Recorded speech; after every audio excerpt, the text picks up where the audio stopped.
Greetings. Here are ideas and information intended to help you navigate the minefield of life's many problems that I have gained through a self-realization process known as advanced perception. Through advanced perception, we learn that we are not getting working answers to our problems because we're asking the wrong questions. So if you have an open mind and understand that you have absolutely nothing to lose, here it is. But this is not free. It requires that you pay attention. Dealing with stupid can be very frustrating, but we have to be patient and understanding, don't we? Hello, this is Ernest. Welcome. At some time or another, we all have to deal with stupid. Matter of fact, many of us have to deal with stupid every day. But first of all, there are broadly two very different kinds of stupid. Systemic stupid, such as local governmental rules and regulations, which can definitely be totally aggravating and incomprehensibly stupid, and people stupid. And surprisingly, the people stupid that we all have to deal with quite often, although also aggravating, is far easier to understand when you understand their purpose, which, unlike systemic stupid, is totally intentional. Now, what I'm about to say may be a bit hard to understand. That's why I always mention at the end of an episode that if you have any questions, let me know. So bearing that in mind, I'll try my best to explain the true purpose of stupid people. There are four universal elements of existence: earth, wind, fire, and water. The planetary-based elements of existence. And there are two: consciousness, will, and death, which ultimately controls the other four. What I'm going to focus on right now is the creational offspring of death, stupid people.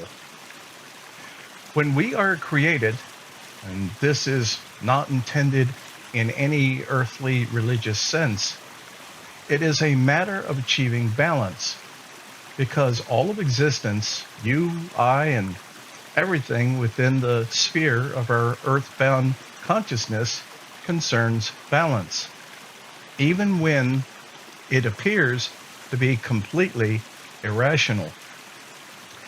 This is the reason, therefore, we are not created equal, and anyone who is telling you otherwise is either ignorant or trying to deceive you. People often confuse will with its application, but will exists within the confines and limitations of what it is being applied to. And one's intuition is fully aware of this. But this is a subject in itself for another time. So in the simplest terms, death created the absolute worst state of being in human form. Nothing on earth has the power of absolute chaos and destruction as the stupid person. And this is due for two primary reasons. First, stupid is absolutely impervious to reason. And second, actual human beings protect the stupid out of ignorance and misguided compassion, assuring that the stupid maximize their destructive potential. Just visualize this. Imagine there is a lifeboat full of people because a ship sank, and there are also people in the water.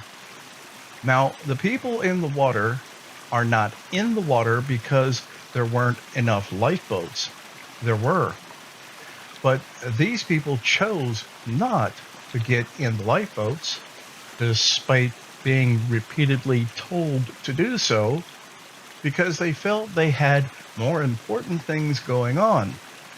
So while the other people got into the lifeboat and were paddling away from the ship, the other people remained oblivious, only choosing to do something just moments before the ship capsized.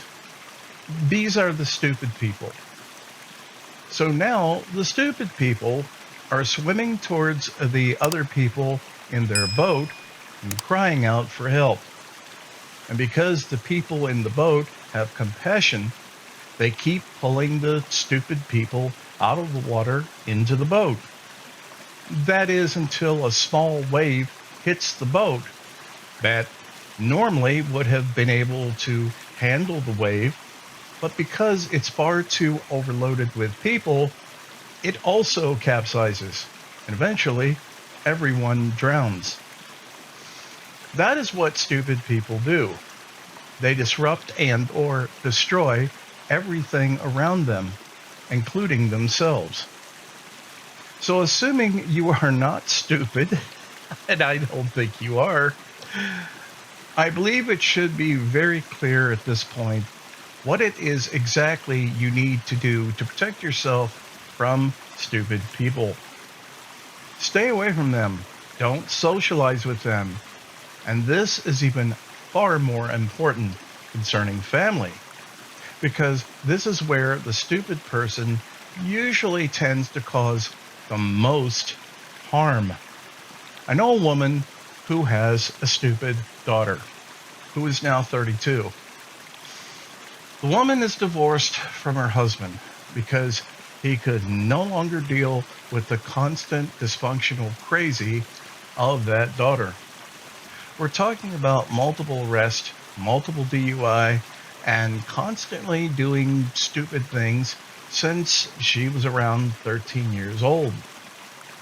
The mother, instead of standing strong with her husband, chose endless understanding and compassion for her daughter, oblivious or unconcerned of the fact that the daughter was destroying their marriage. In a final act, the daughter, at age 23, was out drinking and driving and had an accident with a family of four, causing multiple injuries. Thankfully, no one was killed. When the girl returned home, the mother instantly began giving her the psychological equivalent of milk and cookies. That is when the father decided there and then to get out of that situation permanently and filed for divorce.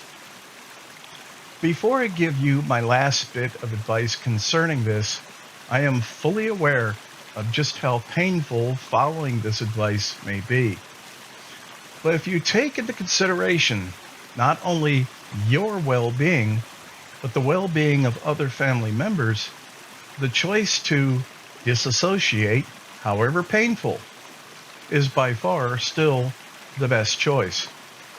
And you're hearing this from someone who can testify from personal experience. So here are my last words.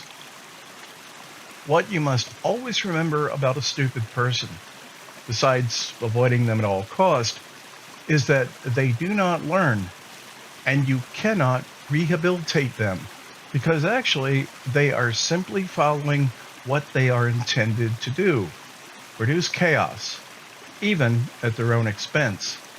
And there's absolutely nothing that's going to change that. I really hope you found this helpful or interesting. And if you want to know more or have any questions at all, you can reach out to me via my website link in the description below.